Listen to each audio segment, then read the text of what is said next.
how the BBC was not only reluctant to use the word genocide, never really used it, but anybody who dared to use it on the BBC was challenged or slapped down by presenters or journalists.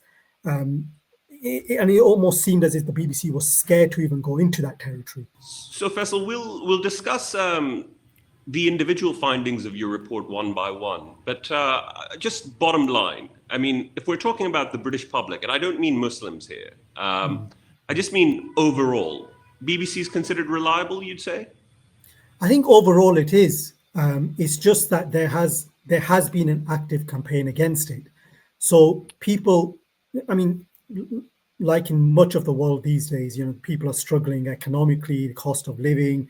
There's a culture war that's taken place, particularly in the Western world, where the BBC has been front and center of this when it comes to people looking at how and what is being reported in the news.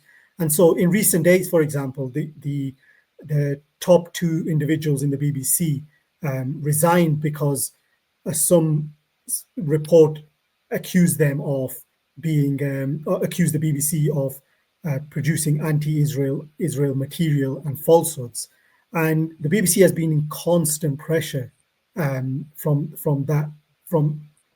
the right wing in the UK and all the way up to the Donald Trump. He was, because allegedly the one BBC program altered one of his speeches.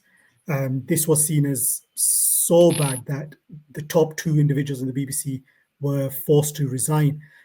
So I think on a sort of public level, the BBC is still very much trusted, because one of the USPs of the BBC, and anybody who's lived in Britain and sort of engaged with the news knows that in the day and age of breaking news and everything wanting to be fast and quick, the BBC was always an organization that took a step back and made sure that everything could be verified before it went to people's phones or on screen or online.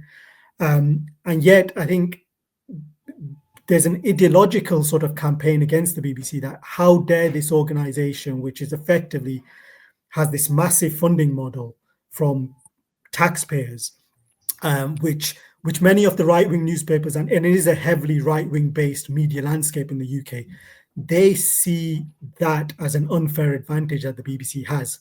And so for years, there's been an ideological campaign against BBC, but it's been hyped up post October the 7th.